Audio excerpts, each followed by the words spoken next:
Welcome back everyone to the channel. Hope you're all doing well. Today we have another episode of weekly movie news. I hope your Sunday is going well. I did miss last week because there wasn't a lot to talk about last week, but this past week we've had a lot of news. I think we got like 15 to 20 stories to talk about, so make sure to get a snack, make sure to like this video. It helps me out a lot. Let's get to it with our first story. The first 3 episodes of the Suicide Squad anime are going to release on June 27th on Hulu and Max. So if you have either one of those, I think they have a deal going on right now. That's why they're both on those. I'm not sure which one would be cheaper for you to get if you do want to watch a show. I think Hulu would be a little bit cheaper, but I think both of the cheaper services do have ads on there. I did watch the trailer to this finally because I know the trailer came out like a long time ago. I think this does look really cool, and I'm not big on anime. Like, I just watched my first anime series, which was Chainsaw Man. I absolutely loved it. I think I might review it on this channel. But yeah, this does look pretty cool. It kind of just looks like the story of the Suicide Squad, which James Gunn directed a couple years ago. So it kind of does look like that. But I'll definitely be tuning in for the first 3 episodes and test the water, because with all these new shows, I like to watch at least 3 episodes before I go fully into the show or give it up. But June 27th is when they're going to come out. So just this week, and then you can watch it on Thursday. We got a lot of Arcane news. This is probably the biggest section of this video, and I gotta say, if you haven't seen Arcane season 1, go watch it on Netflix. It's so good. I'm not sure if you'd really consider it anime or animation, kind of like the mix of the two, but it's kind of like an adaptation of the League of Legends game, but kind of like not really a close adaptation, kind of like not like the same as the game. They kind of took a lot of their own liberties with it. But we have big news. Season 1 is getting a 4K physical release, so that's awesome. I'm really excited to pick that up, because Netflix releases don't usually get those physical releases, because Stranger Things had like those VHS Blu-ray releases for Target, like for the first 2 seasons. Then they just stopped doing it. I'm not sure why they stopped doing it. They don't have a lot of other things on physical. Some of their movies, I think Sandman did get released on physical. I don't think Mike Flanagan's stuff ever got released. Those are the ones I'd really want to pick up. But yeah, Arcane I'm definitely picking up. It's one of my favorite animated shows. And then Arcane season 2 is actually, we got news that it's going to be the last season of this show. So this show is only going to have 2 seasons, with season 2 being its last. And I'm kind of sad about that, because it's so great. I'd want like 5 seasons, but if their story is only planned to go for 2, then don't stretch it out. Don't make it boring, don't make it bad. So I think that 2 seasons is going to be amazing. They're both going to be perfect in my opinion. But we don't have to worry, because they're planning new League of Legends shows that are in the works after Arcane ends with season 2. So we're probably going to get new animated shows about different characters in League of Legends. Don't ask me who those characters are, because I think I played maybe 5 minutes on League of Legends at a friend's house. I heard it's a very, confusing game, so I'm not going to get into it. I'll just wait till that news comes out, but I cannot wait with the Arcane Season 2. The trailer did come out. I think the trailer looks magnificent. I think it's going to be amazing. If you're a big Rebel Moon fan, or you love Zack Snyder, you're going to be happy with this news, because Rebel Moon, the director's cuts, are going to be coming out on August 2nd. I'm pretty sure it's going to be both of them launching on August 2nd. We have Chapter 1, which they're both getting new titles for some reason. Chapter 1 is going to be called Chalice of Blood. Chapter 2 is going to be called Curse of Forgiveness. And with these being director's cuts, they're both going to be rated R. I think they're both going to be a little over 2.5 hours. I think the first one's going to be like 3 hours. So it's going to be like 6 hours of content. You're going to get, a sexier cut, a bloodier cut. You got maybe a more interesting cut, let's say. As much as I hated Rebel Moon Chapter 1, Rebel Moon Chapter 2, I will probably still be checking these out, at least the first chapter, to see if there's more to like, because I felt like the first one was really lacking. I did a review on that. I didn't like it. I didn't even care to review Chapter 2, because I had a hard time getting into it. But hopefully the director's cuts do make these a little bit better. But I think Zack Snyder fans will really appreciate having a bigger cut. But I will say Netflix did handle this poorly. We got a lot of Boys news. The Boys, which is Amazon's biggest show at the moment. It's airing right now, season 4. I'm absolutely really loving it. And we got more news about how the universe is panning out, and they hope to make multiple seasons of Gen V. We, of course, already had season 1 of Gen V last year. I think they're probably planning to go at least 3 or 4 seasons for that. And they're going to try to develop some new spin-offs. I think they still said they're going to make that Mexico Boys show. I'm not really sure if that's going to happen still, but the Boys show is going to end with season 5. Season 5 is gonna be the end of this show. People were freaking out because they said that they might go past season 5, but I'm happy it's gonna end with season 5, just like Arcane. Don't stretch the story out too much. Some people are saying it's stretched out too much so far, season 4, but I think you gotta wait till season 4 ends to see how that ending goes, see where we're gonna go next. But we do have news about the 5th season of The Boys. It will be 8 episodes long, just like every other season. We'll begin filming this November, so they're getting right to it, and they're kicking around some ideas for some A-list guest stars. We get a lot of A-list guest stars for each season. Season 4, spoilers right here. We gotta see Will Ferrell in this season. Probably another guest star is gonna show up later in the season. But yeah, they're gonna try to get some more guests in the last season. But yeah, this is exciting news. It's gonna be the last season of this just fantastic show. A 5-season run is what any show wants to do nowadays. And final season is going to begin filming later this year. So I'm probably going to expect a release date at the end of 2025 or early 2026. But I think we're going to be getting Gen V season 2 before The Boys season 5, because I think they said that Boys season 4 is going to lead into Gen V season 2, then Gen V season 2 is going to lead into Boys season 5. So that's awesome. But we got a lot of news about The Boys, and I think it's all very promising. DC's The Penguin is going to release in September on Max. I cannot wait for this show. We got the first trailer just a couple days ago. I didn't do a reaction to it just because I didn't really have time, but I thought the trailer looked pretty great. And I saw a lot of people online talking about, oh, what if the Batman shows up? Is the Batman going to show up?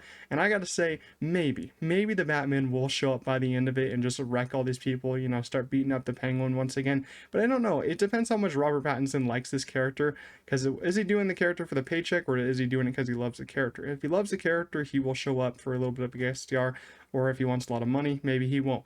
But I'm still pretty excited for this show. I think it looks dark, I think it looks gritty, I think it looks like it almost has the value of an HBO primetime show has with House of the Dragon.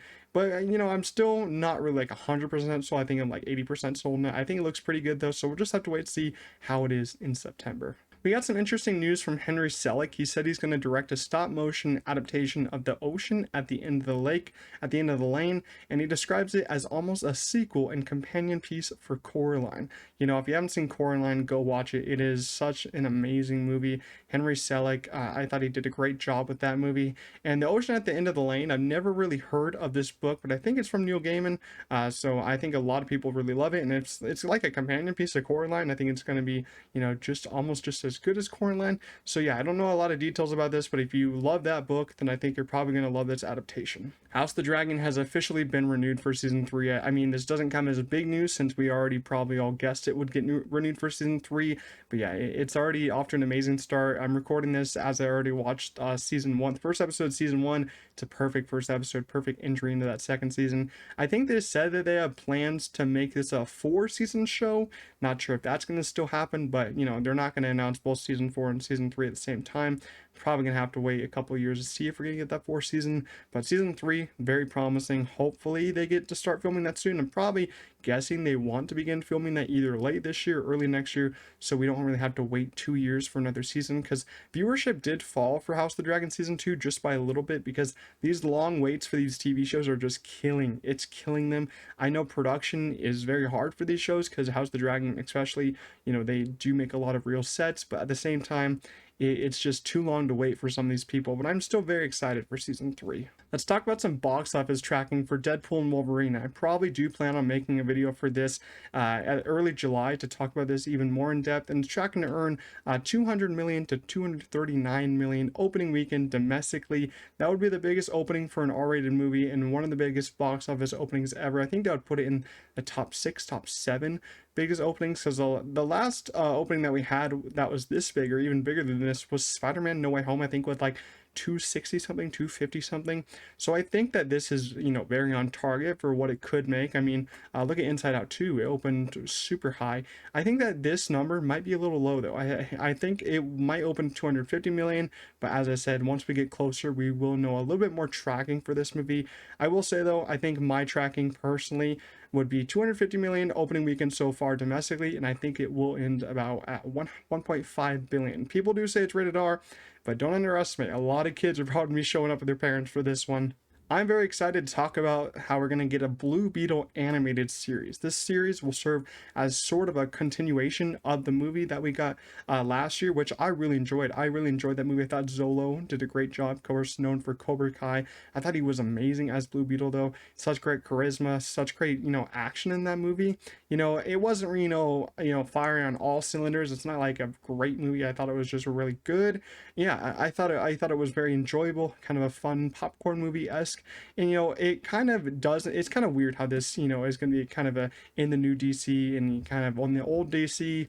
But yeah, it's going to be an animated series, which is even cooler because James Gunn said that these animated characters are going to pop up in live action, back in animation, and all that. But you're going to have the same actors portraying them, so that's awesome.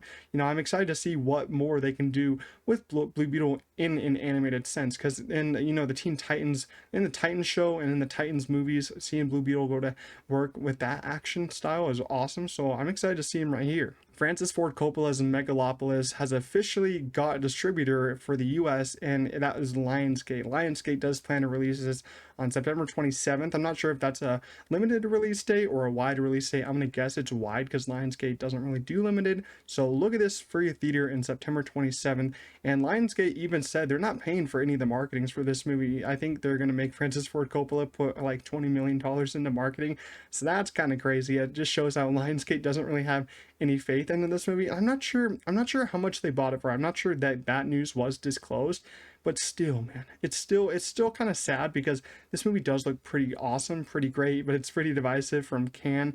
It just looks really interestingly made, I will say. I'm not sure. I really don't think a lot of general audiences are going to go see it, so I'm pretty sure the Lionsgate will still lose a lot of money on it depending how much they paid, but it's still cool to see it finally get a distributor. So I'm happy I can finally see it in theaters. Jordan Peele revealed that his next film is going to release October 23rd, 2026. This is a big delay considering he had this film locked down for I think December this year, so he did delay almost 2 years, which that has to do with a strike probably. Maybe during the strike he had story changes, he has cast members that he wants, maybe they're locked down in 2025 due to other scheduling conflicts, so probably just dealing with conflicts in there, probably some story changes, and if he's rewriting a script, that could be awesome. Maybe he's just making it even better for us as fans. And I tried to look at this little because he released a little just blank black picture with the date on it, try to see if there's any secrets in there, anything that he's hiding there. Didn't show anything. I have no idea what his next film is going to be about, no idea who he's going to cast. All I gotta say is please cast Daniel Kaluuya in your film, because I think that with his 3 films, I think the point that has to be talked about is that if he casts Daniel Kaluuya, it's gonna be amazing, because Get Out's amazing and Nope is amazing. I mean, Us is really good, but it's not to that amazing level because Daniel Kaluuya wasn't in it. So all I gotta say is here for Jordan Peele is please cast Daniel Kaluuya. Apple is officially partnering with Warner Bros. To release Joseph Kosinski's untitled F1 movie starring Brad Pitt on June 27, 2025 in theaters. Pretty sure this is also getting an IMAX release.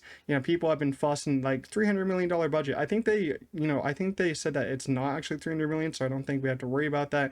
I think that this looks pretty cool. An F1 movie with Joseph Kosinski directing is going to be sick. Man made Top Gun Maverick, that made over $1 billion, so I think that this one's also going to be awesome.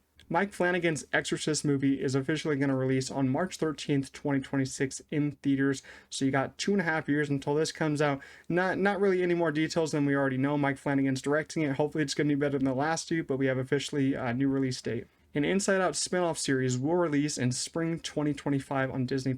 This series follows Dream Productions, the movie studio inside Riley's mind that makes up her dreams. Probably just, I guess it's probably just going to be like every episode, like a different dream, kind of, they're making different dreams for Riley. That's what I'm guessing. Probably going to be pretty short episodes. But yeah, I'm still pretty excited for this. It's a spin-off series, which will probably be, catered to kids. Inside Out's doing terrific business at the box office. The sequel was great. It wasn't as good as the first one, but did it have to be? No, it's just making a lot of money. It's going to make more than the first one. I think this spinoff is going to do a lot of work for Disney, and I'm looking forward to maybe a third Inside Out being announced soon, because with the second one making this much, they got to make a third one. We got news about a new M3GAN spinoff called Soulmate. It's going to release January 2nd, 2026 in theaters, and the film follows a man who acquires an android to cope with the loss of his recently deceased wife. This is crazy. this is weird. This is weird. And you know, I expected nothing else from the M3GAN creators, you know, making another spinoff because M3GAN did so well. We'll see how well M3GAN 2 does next year, because that's when it's coming out. But you already have a new sequel January 2nd. This is a January movie, so maybe it's not that great. It's just such a weird premise, you know. It's so weird, you know. A man who acquires an android to cope with the loss of his wife. It's so odd. It's so odd, but it's probably going to be kind of funny and kind of scary at the same time. You kind of know what the twist is going to happen. The android's going to go crazy on him. They're going to have to fight. That's just how it's going to go. And am I going to watch it? Yes, I'm definitely going to watch it. It said that Mia Goth is still officially set to play Lilith in Blade. You know, we gotten a little bit of Blade news over the past week. They lost another writer. They're trying to get directors still. This movie's in production hell still. I can't believe they're still making it. Can't believe Mia Goth is still attached, but that still, you know, has me hoping it's still going to be good. You know, it's still having an overhaul in production, but she's still attached for it. I think it's still set to take place in still take place in present day. It was supposed to take place, I think, in the 1920s with her still playing Lilith, you know, attacking Blade's daughter and something like that. But now they changed the script and all that, so it's going to take place in present day, present MCU. So I don't know how much that changes anything, but it's cool to see that Mia Goth still set to play Lilith, and hopefully, you know, hopefully they can get scripts done by the end of the summer. Hopefully they can begin filming by the end of this year. But at this point, I still have no hope that I'm ever going to be watching Blade. For our last piece of news, DC's Kite-Man is going to release on July 18th on Max. You know the funny thing about this? I looked a week ago to see if this has a release date, and it didn't. And now it finally does, because we got the first trailer for this before Aquaman 2 even came out. We got the first trailer for this the same day Aquaman 2's second trailer came out. I'm pretty sure that's how it went. Like last fall is when we got the first trailer for this. I don't remember them announcing a date. I think they just said like next year or something. I think it looks pretty good. Kite-Man's one of my favorite characters from the Harley Quinn show. I kind of stopped watching that because Kite-Man wasn't really in it as much, but he's really funny. I really enjoy Kite-Man, so I'm really actually looking forward to this series. I'll probably be watching it. Probably going to be pretty short. Don't let your kids watch it because it's not for kids. It's for like an adult animated show. A lot of language, a lot of sexual activities, so don't watch that. But I'm still really excited for it. So look for it July 18th if you're as excited as for me. But that's it for movie news this week. I hope you guys all enjoyed. If you did, make sure to leave a like, subscribe to the channel. We're on the road to 1,000 subscribers. Helps me a lot. And I'll see you guys in the next one. Peace out.